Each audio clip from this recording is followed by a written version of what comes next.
ભગવાન શિવશંકરની આરાધના કરવા માટે સૌથી સહેલો જો કોઈ ઉપાય હોય તો શિવ મંદિરમાં જઈને શ્રી રામના નામની માળા જપો.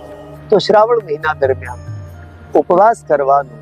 એક સમય ઉપવાસ કરીએ. જો ઉપવાસ કરવો યોગ્ય ન લાગતો અથવા ન શક્ય હોય તો બિલકુલ 2 ટાઈમ પેટ ભરીને ખાઈ શકો.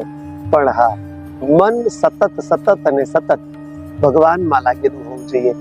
ભક્તિ ખાંડા કેરી ધાર, એમાં નહીં કાયરના કામ. જે રીતે ચંદન સુવાસ ફેલાવે એવી રીતે પોતાના કર્મોની સુવાસ ફેલાવે તો એ શ્રાવણ માસનો અર્થ થાય. શિવજીની પૂજા કરો તો ભગવાન શ્રી હરિ વિષ્ણુને બહુ જ ગમે, બહુ રાજી થાય. અને વિષ્ણુના કોઈ પણ સ્વરૂપનું તમે ચિંતન કરો, ભજન કરો, જાપ કરો તો ભોલેનાથ અતિશય ખુશ થાય.